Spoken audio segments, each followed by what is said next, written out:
Boa tarde a todos que estão presentes aqui na sala e os que estão a ver e a ouvir através do Facebook do Gabinete de Estudos Oliciponenses, e damos as boas-vindas a todos mais uma vez para mais uma sessão do ciclo luso-italiano de conferências, e que hoje vamos ter a oportunidade de ouvir o Dr. Carlos Ferraz.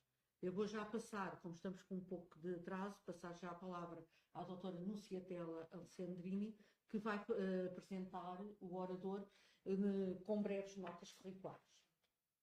Muito obrigada, Carlos, ao amigo Carlos, que aceitou com muito gosto estar conosco hoje. O Carlos Ferraz é licenciado em concurso superior de finanças, é professor no Instituto Comercial de Lisboa, foi professor no ISLA e foi co-organizador do 7º Encontro Internacional Luca Pacioli de História da Contabilidade em Santarém em 2024 e foi co-organizador da 8ª Jornada de História da Contabilidade em Coimbra em novembro de 2023. Já há muito tempo estávamos falando do Luca Pacioli, da importância do Luca Pacioli na contabilidade, mas hoje vai explicar isto. Muito obrigada. Com muito gosto, sim, senhor. E agradeço o convite da professora Nunciatella e aqui ao GEO. E GEO, onde durante anos frequentei nessas cadeiras e nunca pensei em estar neste lado, mas como gosto aqui estou.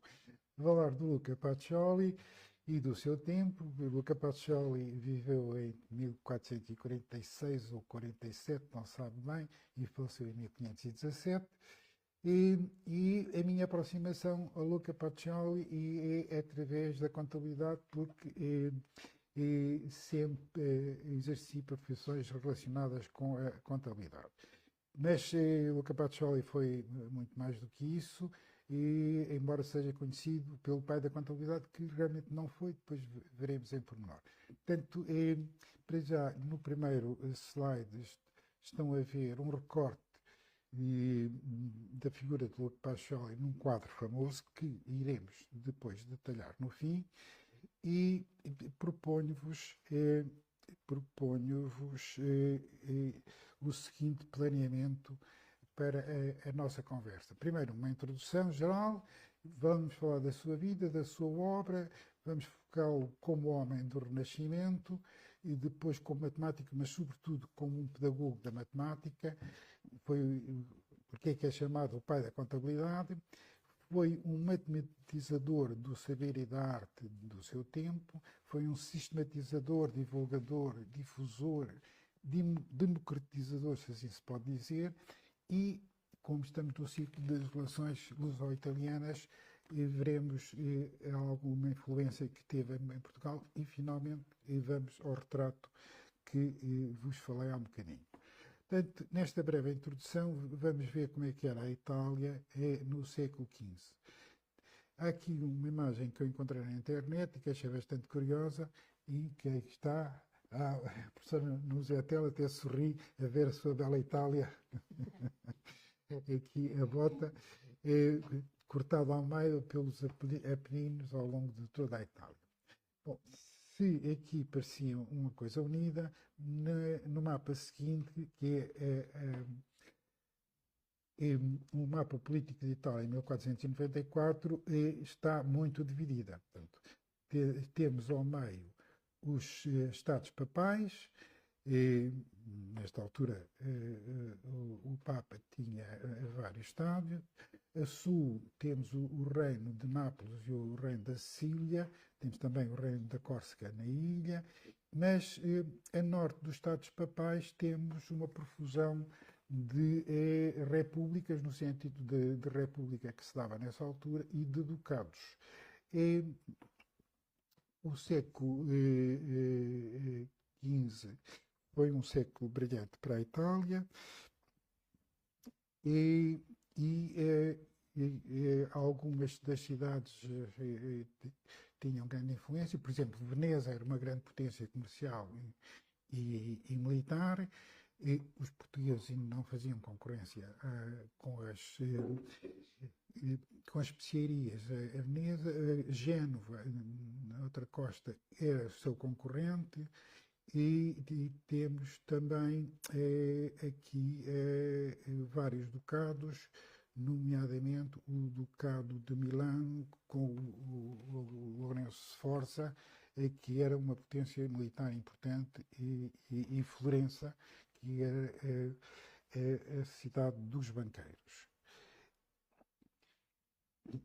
Recordar aqui, muito sucintamente, as características do Renascimento, portanto, é uma revalorização da atividade clássica, e o misticismo e o dogmatismo religioso da Idade Média vão diminuindo, vão se perdendo. O homem é considerado o centro da criação, é o humanismo, e mesmo no século XVI, o próprio Jorge Vasari, um renascentista, é que deu nome a este período como Renascimento. A lógica passou da escolástica para a razão individual e para as evidências empíricas, e ao nível da Europa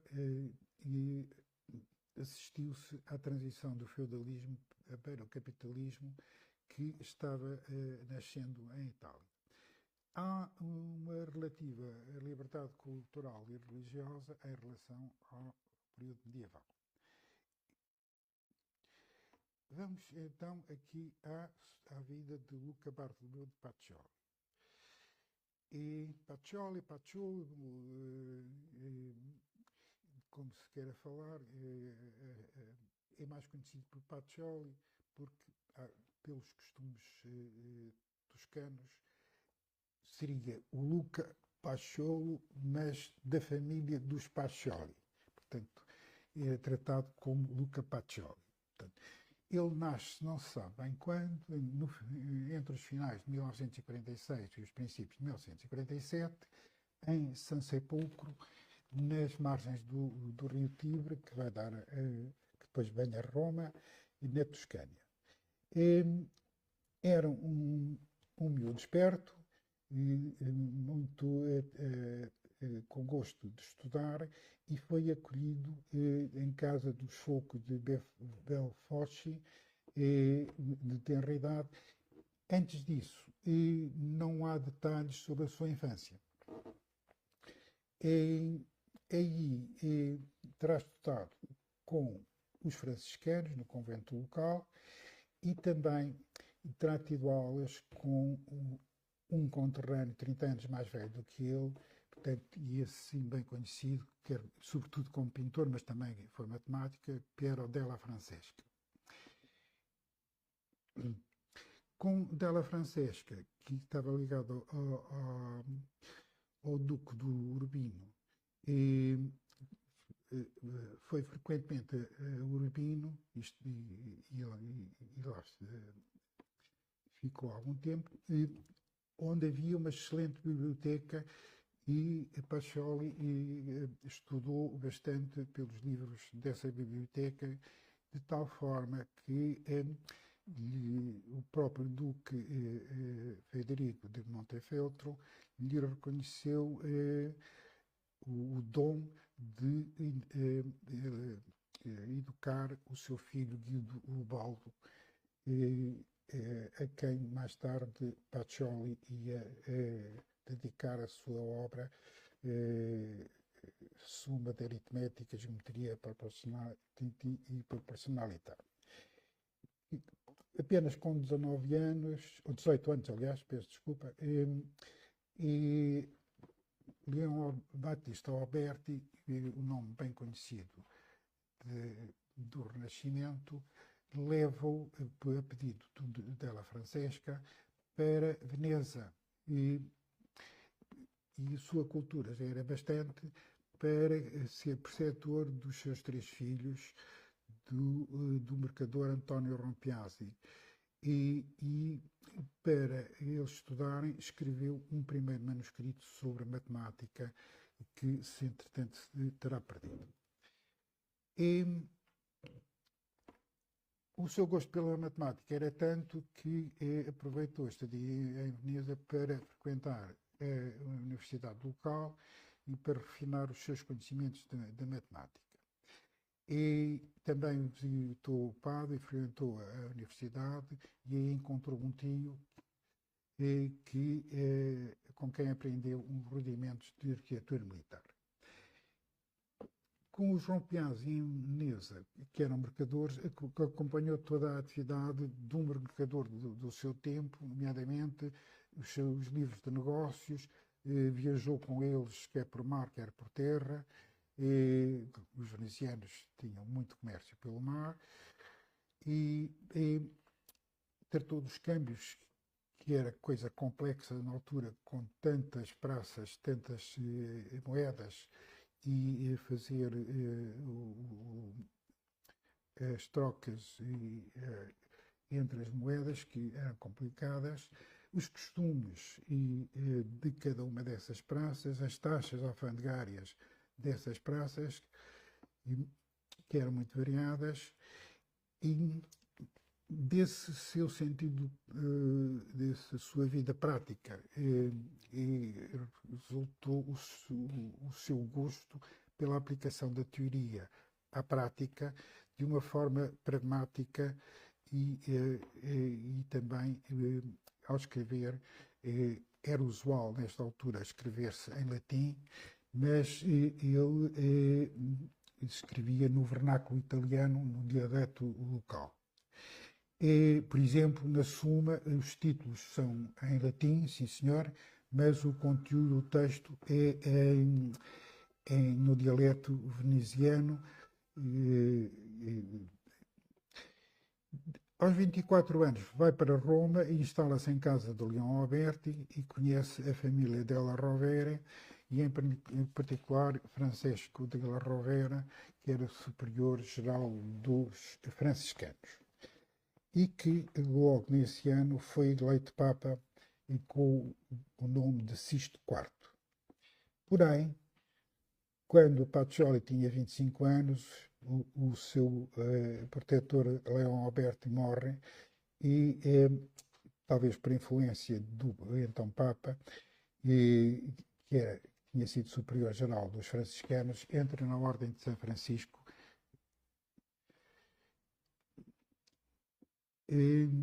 Dos 28 aos 33 anos, leciona matemática na Universidade de Perugia e aí escreve um livro sobre álgebra e corpos regulares, portanto, geometria, dedicado à juventude da cidade de Perugia. E aos 34 anos,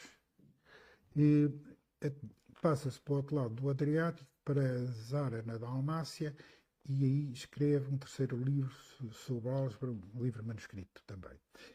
E depois há um interregno em que não se sabe nada por onde andou, por onde se formou, de certeza que foi melhorando ainda mais os seus conhecimentos universitários, sobretudo em matemática, e volta à Itália e passa a usar o título de Magister.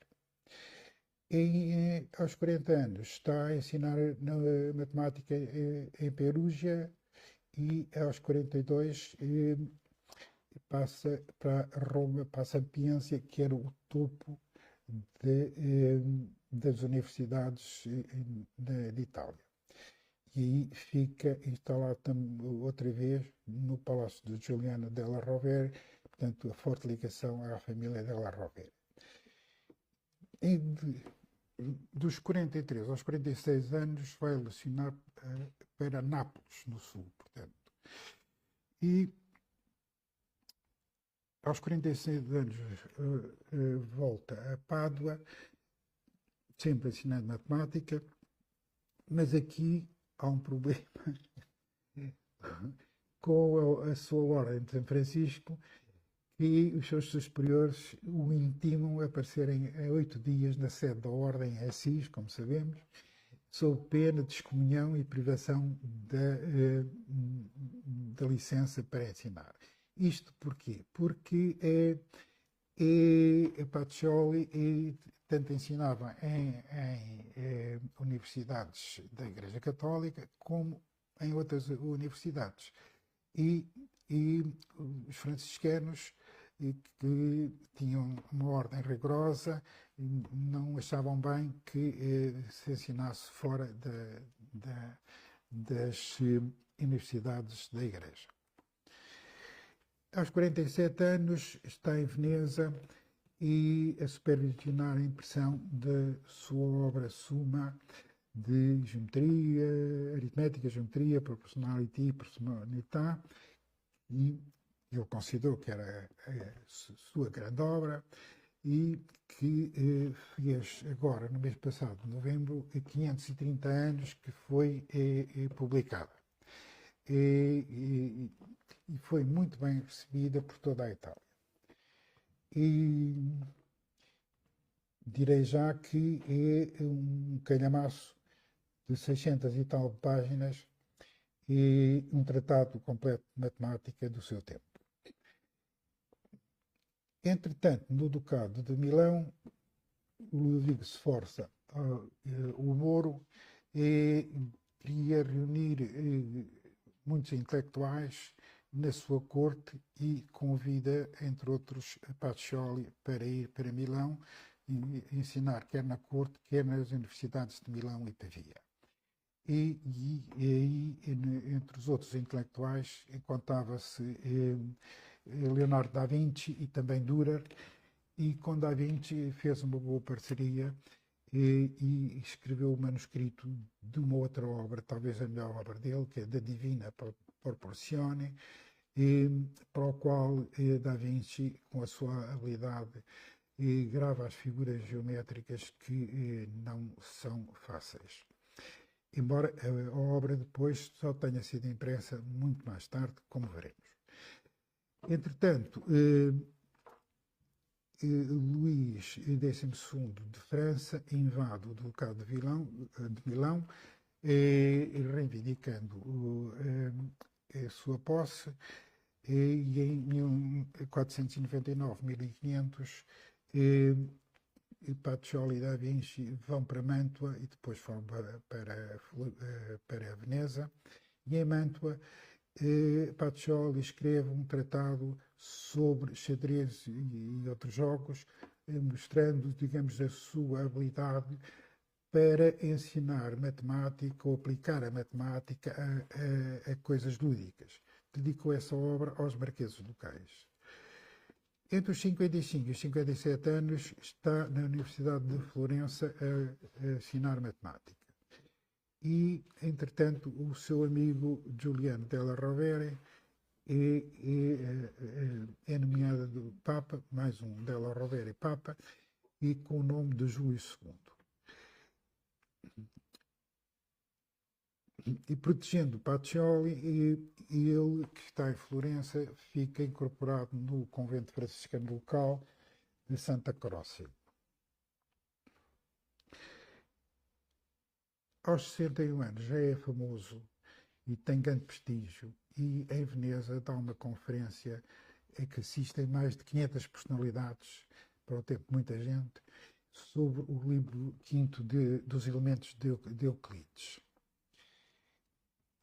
Aos 62 anos vê publicado o tal de Divina Proporzione, que tinha escrito em Milão, e aos 62 e 63 anos está de novo em Perugia a ensinar matemática. Aí sente-se mal e volta à sua terra natal, o Porto de São Sepulcro, e é pela força da sua amizade com o Papa, nomeado superior do convento de São Francisco local, mas aqui com especiais privilégios, como, por exemplo, não ter a obrigação de assistir às missas, ter fortuna pessoal, poder comer na sua cela e para lá levar os amigos, coisa que os outros franciscanos não gostaram. Houve aqui alguns problemas. Pronto. Não estava muito de acordo com a regra da ordem, que era de de pobreza e mendicidade. Mas o novo Papa Leão X quer reunir em Roma, na Sapienza, que era o povo universitário de Itália, a intelectualidade da altura e requisito, e ele, já um bocado alquebrado, vai outra vez para Roma e ensinando matemática. Logo que pode, volta a São Sepulcro, onde vai falecer com 70 anos, que é uma idade bastante razoável para a época. E está aqui um quadrozinho que eu tirei de um artigo relativamente recente do Eduardo Bueno Campos, um autor espanhol que investigou com profundidade o tal retrato que devemos falar no fim, e por este mapa se vê que Pacioli correu as universidades todas de norte a sul de Itália, portanto, ensinando a sua matemática. A sua obra, já falámos, portanto, é o manuscrito para os filhos do Rompiazzi em Veneza, é o manuscrito para a juventude de Perugia, é a Suma de Aritmética, Geometria, Proporcionalidade, 1494, 530 anos feitinhos o mês passado, de qual saiu uma edição do capítulo dedicado ao que vai a ser chamado de contabilidade, que é o particulares de computis e escrituras, de contas e escrituração, portanto, é a Divina Proporzione, já falámos também, mas que só foi impressa em 1509, mais um aperfeiçoamento, um extrato da Suma e Proporcionalidade, o tal livro sobre o xadrez, e faz um manuscrito também de jogos, de virus quantitatis, e finalmente faz a revisão da tradução para latim de Giovanni Campano, dos elementos de Euclides, do grande matemático da antiguidade. Aqui temos os frontispícios das suas principais obras, da Suma, da Aritmética, a Geometria, Proporcionalidade e da Divina Proporzione. Como veem, e repito, os títulos são em latim, mas os conteúdos já são em vernáculo italiano.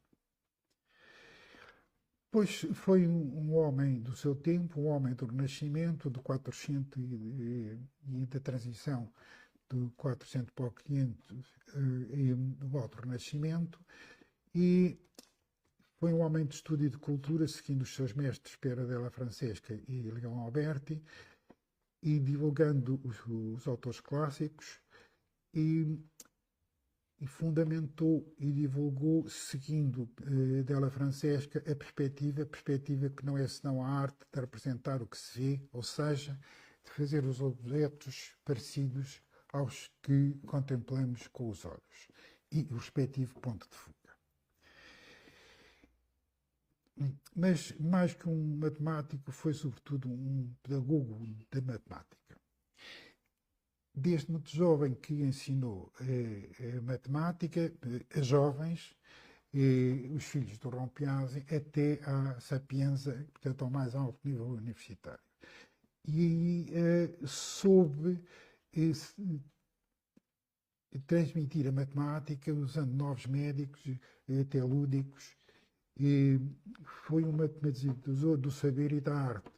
Portanto, lá está a questão da perspectiva e da contabilidade, e um bocado hoje como se faz dos algoritmos, que para nós é uma coisa estranha, mas no fundo algoritmos são expressões matemáticas. E, portanto, a Suma, como disse há um bocadinho, é um tratado completo do estado da matemática da sua época, e o sucesso foi tal que se imprimiram 2.000 exemplares com a nova arte de Gutenberg, e, por exemplo, a Bíblia de Gutenberg foi publicada quase 40 anos antes. Portanto, era uma novidade relativa e permitia uma difusão muito mais alargada do que a cópia dos manuscritos, naturalmente, que era, a divulgação era muito mais reduzida. E não só divulgou a matemática, como contribuiu para a difusão da língua italiana, e aqui não sou perito, tenho aqui alguns italianos que melhor poderão confirmar, porque permitiu a quem não sabia latim, mas sabia ler italiano, o acesso à matemática e difundiu assim os dialetos, particularmente o dialeto veneziano do italiano.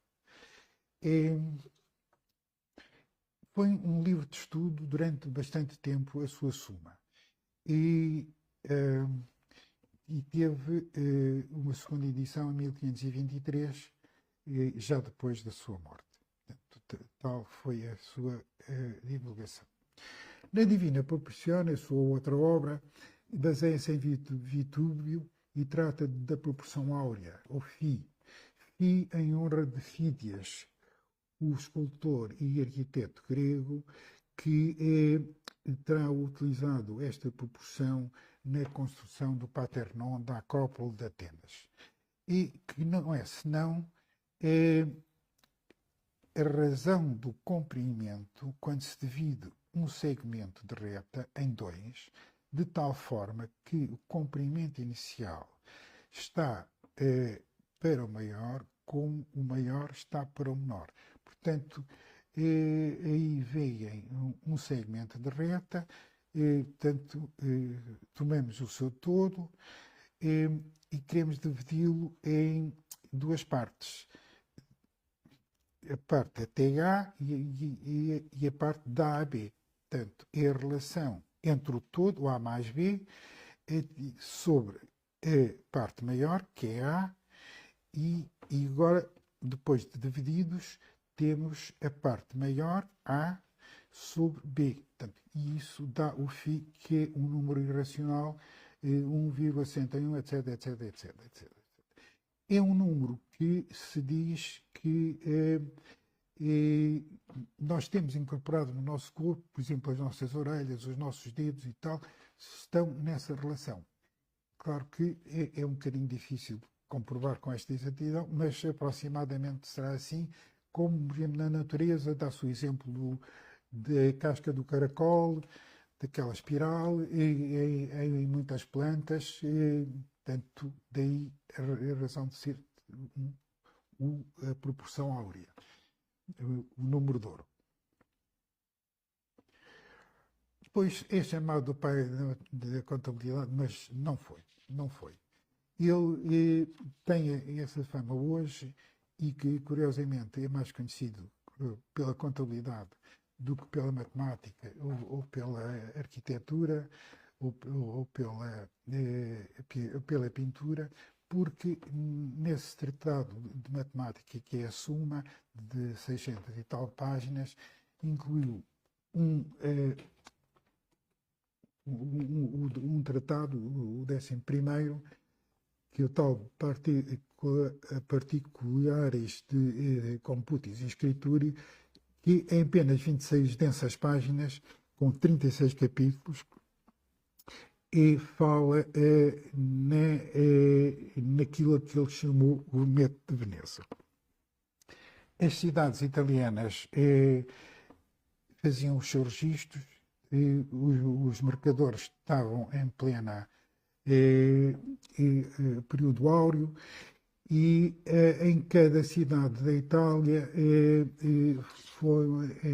foi-se encontrando o seu método mais prático de resolver os problemas correntes da atividade de mercador.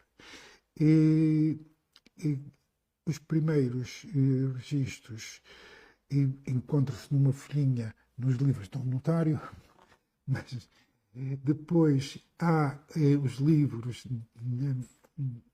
da comuna de Génova, e depois aparecem um pouco por toda a Itália, que é pela Toscana, que é por Veneza. E Pacioli achou, e as diferenças hoje seriam subtis, é a forma como se organizam os livros, se escreve à direita ou à esquerda, como é que se principia, naquela altura invocava-se Deus e de que forma,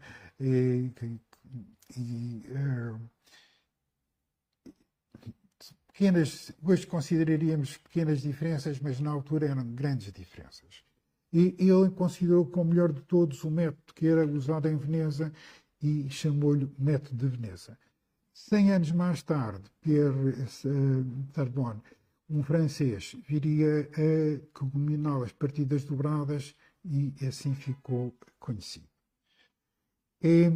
Mas a contabilidade numa acessão lata é muito mais antiga e Pacioli realmente não foi o seu inventor. E podemos falar de contabilidade num sentido lato como um registro quer quantitativo, que é transformado em moeda, sobre um património a parte dele. E, portanto, podemos falar de contabilidade desde que há registros.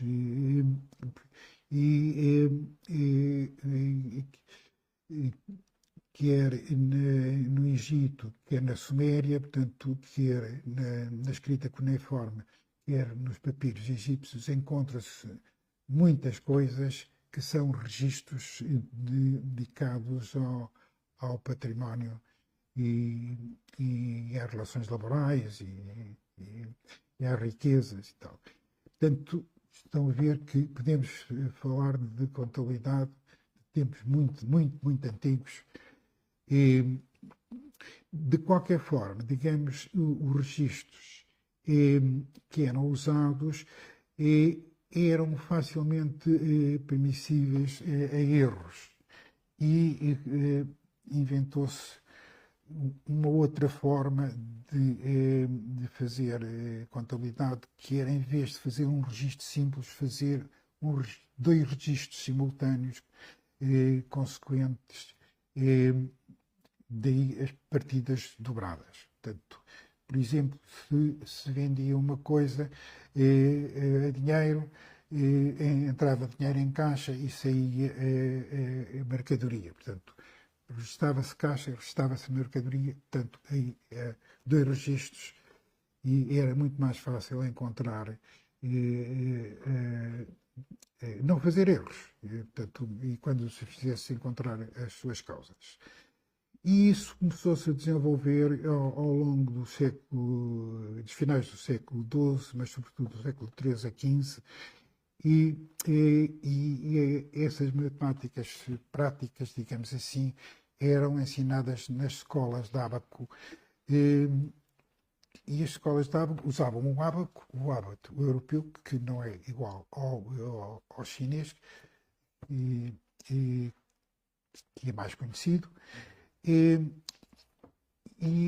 Não sei se alguma vez experimentaram, penso que não, fazer operações muito simples de soma ou subtração com a notação romana, com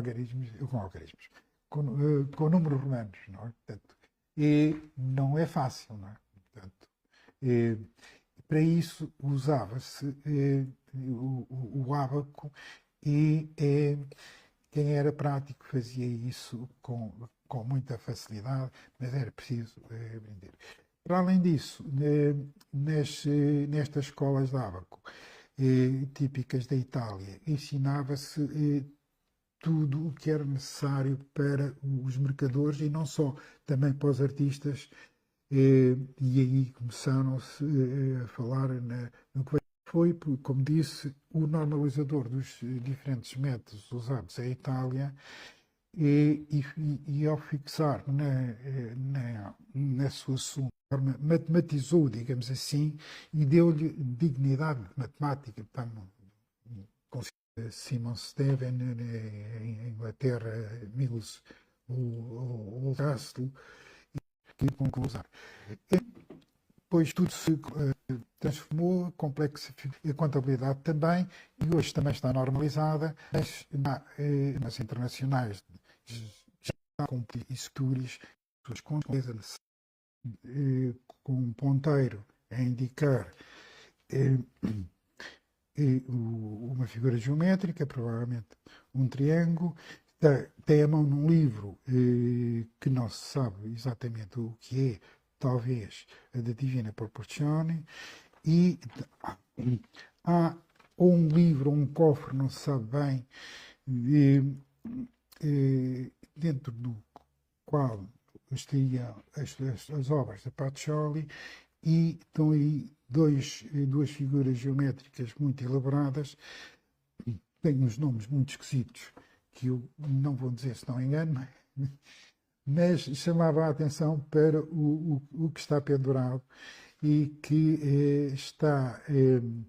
tem muitas faces e que está meio d'água, e aí só pode ter sido feito por Da Vinci, e tal, era preciso a arte para desenhar e pôr aquela água lá dentro.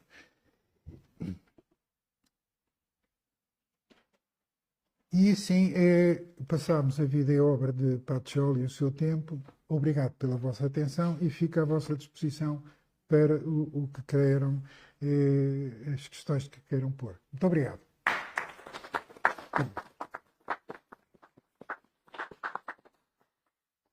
Muito obrigada, Dr. Carlos Ferraz. Vamos abrir agora um pequeno espaço para debate, para perguntas, podem pôr, estão aqui na sala, ou através da internet, Facebook, os que nos estão a ver sem ser presencialmente, não é? Então, muito obrigada, Carlos. Eu quero contar uma pequena história. Eu conheci o Carlos aqui no ciclo de Relações Luso-Italianas há alguns anos. E o Carlos sempre dizia: tem que fazer alguma coisa sobre o Luca Pacioli. O Luca Pacioli, lembra-se, né? Sim. E nós, também, iremos fazer. E depois pus o Carlos em contato com a Ana Clarina Cardoso, exatamente. Esta faz parte do nosso grupo de iniciativa, e com a Joana Sequeira, exatamente. Porto. E elas trabalhavam sobre o Michele de Colle. E, portanto, é aquilo que apresentou. E depois não sei, porque vocês depois ficaram em contato e fizeram alguma coisa, se calhar, em conjunto. E, portanto, é um prazer para mim hoje ter tido a oportunidade, até que finalmente, de ouvir falar sobre o Luca Pacioli, que de facto é um personagem importante, interessante, e este fato que é conhecido como pai da contabilidade, que afinal não é, como demonstrou. E depois, isto era um chapeuzinho, a partida dobrada. O Carlos nunca conseguiu, eu sempre convidei e nunca veio, no arquivo da Igreja do Loreto. Sim, senhor. Eu sempre tinha dito, venha lá porque eu queria mostrar-lhe os livros de contabilidade, não é? Os livros de contabilidade que acho que é partida dobrada, mas não sei. Entradas e saídas. É assim, só tão... Não. Porque eram italianos que mantinham estes. E já que falou na Ana Clarina Cardoso e na Joana Sequeira, elas, com o seu trabalho, publicaram um artigo numa revista espanhola de Computis e ganharam com isso um prémio da Associação Espanhola de Contabilidade e Administração, sobretudo por terem ido às fontes originais.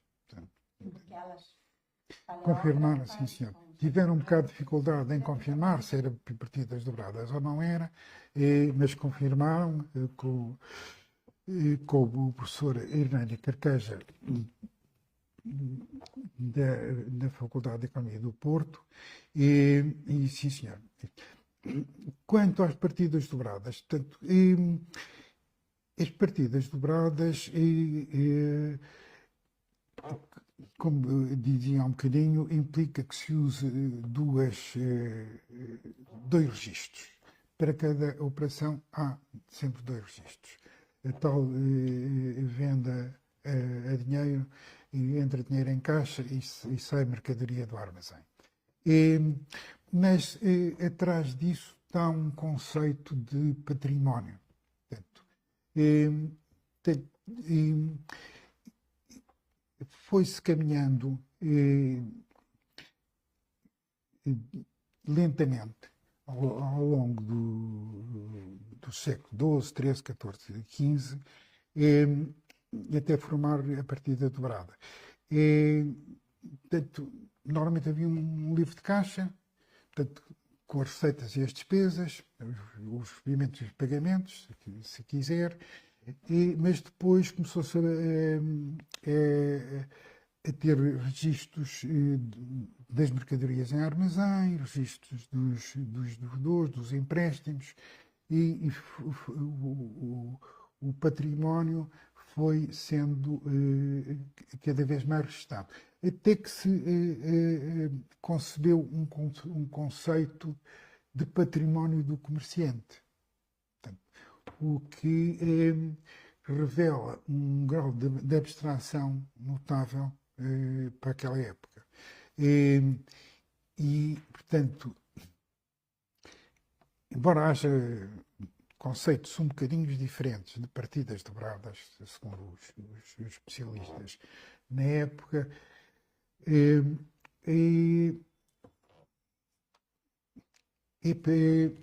esse conceito abrangente de englobar o património, pelo menos o património principal, porque depois ao longo dos séculos, por exemplo, o imobilizado, ao princípio não era registado, foi sendo depois registado, mas digamos, quando se tem nós próprios, não é? Portanto, quando vamos a fazer uma compra, sai-nos dinheiro do bolso, portanto, há sempre uma contrapartida. Portanto, contratada por partidas dobradas é caracterizada por haver sempre uma contrapartida e por haver um débito e um crédito, ou, como se dizia nesta altura, fulano deve e fulano tem a haver. Portanto, um deve e um haver. Isso. Basicamente é isso.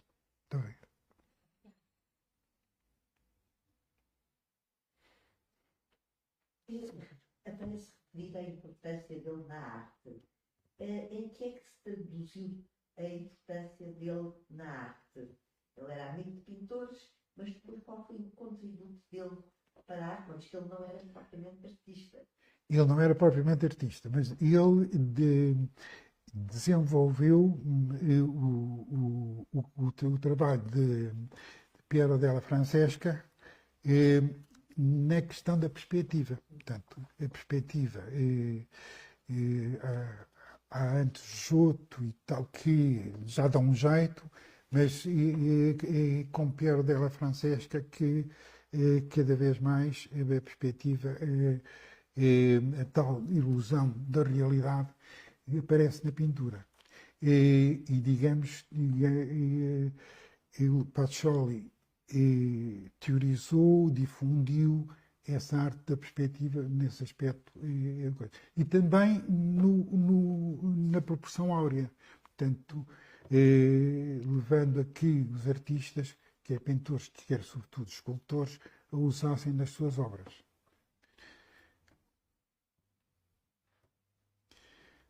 Mais alguma questão? Faz favor. Diga, diga. Falou-se da democratização da linguagem. Ai, eu ia perguntar isso. As regiões italianas tinham cada uma a sua língua. Como é que ele ultrapassou isso?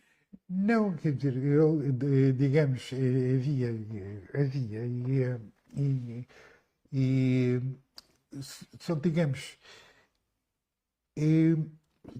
passou-se a usar os dialetos italianos em vez do latim. Portanto, que era a língua culta dessa altura. Portanto, na universidade ensinava-se tudo em latim, a Bíblia era em latim, portanto, e nessa medida ele foi um divulgador do vernáculo italiano. Agora é verdade que qual deles, mesmo há quem, e foi discutido, que na obra, na Suma, que normalmente no dialeto veneziano, este Tratado 11 de particulares de escrituras e tem um toque toscano. Tanto mas eu penso que, digamos, era legível, digamos, era compreensível para os vários italianos o dialeto do outro. Nós também, portanto, lemos perfeitamente o galego, não é, portanto, e também entendemos um bocado o espanhol escrito, não é? Portanto, penso que é isso. Mas digamos, passou no nível universitário, passou-se a usar os dialetos italianos. Dentro deste tema da democratização, um dos aspectos que me chamou a atenção foi quando referiu que ele deu aquela conferência sobre Euclides para mais de 500 pessoas. Exatamente. Ou seja, ainda hoje 500 pessoas É para muita gente. muita gente. Uma conferência é muita gente. Por isso, quer dizer, ele na altura em que vive, ele tem as pessoas reconhecem logo o valor dele e a importância que teve. Apesar de ser as características específicas do Renascimento e do que se vivia naquelas cidades, ou seja, da área da matemática, ele é logo reconhecido. E para isso foi fazendo a sua carreira desde muito jovem, desde miúdo, portanto, e foi sempre estudando e clarificando e fazendo mais e mais e mais, e até que chegou realmente ao topo da matemática do seu tempo. E claro que, passado um século, e temos o nosso Pedro Nunes, portanto, que já é outra matemática, portanto, já está a outro nível. Pois que isso era a pergunta só, se não houver aqui nenhuma, só para terminar, que é a visibilidade em Portugal é só com com o Gaspar Nicolas. Exato, quando é publicado no início do século XVI. Exatamente, 1517. É isso. E provavelmente Pedro Nunes terá estudado diretamente pela obra Pacioli ou pela obra do Gaspar Nicolas. Portanto, mas avançou muitíssimo mais. É que este assunto interessa-nos também aqui, noutra perspectiva, porque estamos aqui no Gabinete de Estudos Alciponenses a estudar a Lisboa de 1524, que é a Lisboa que viu nascer Camões e o ano em que morreu o Vasco da Gama. E como somos Gabinete de Estudos Alciponenses, lembramos de entrar em Lisboa e estamos a estudar a Lisboa em 1524. Por isso, quer dizer, estamos aqui em datas próximas, que nos ajuda também a reconstituir o saber da época e o que estava disponível para o ensinamento, para o ensino, tudo isso. Penso que não temos nenhuma pergunta pelo Facebook. Não sei se há mais alguma pergunta aqui na sala. Então, vamos terminar. Não sei se ela quer dizer. Nada, queria muito agradecer a todos os presentes e os que estão a ouvir e ao Carlos Ferraz. Muito obrigada. E nós também, é a última conferência do ciclo italiano, acho que acabámos aqui no gabinete, acho que acabámos muito bem, ou seja, nós durante este ano todo, desde arquitetos, escritores, músicos várias vezes, diplomatas, etc., e terminámos com matemático. Acho que foi um ano muito positivo, apesar de nós é a última conferência aqui, mas ainda vai haver mais uma. E vai haver no dia 9 de dezembro, na Sociedade de Geografia de Lisboa, Francesco Guidi Bruscoli, que vai falar sobre os mercadores italianos e as viagens de Vasco da Gama nos 500 anos da morte do almirante. E mais uma coisa que queria dizer, que no domingo vai haver a festa na Igreja de Loreto, vai festejar Nossa Senhora de Loreto, será feita a benção das companhias aéreas, e portanto estão todos convidados também. Porque a Nossa Senhora de Loreto é a patrona dos transportes aéreos. Pronto, e nós resta-nos de voltar a convidar a Anunciatela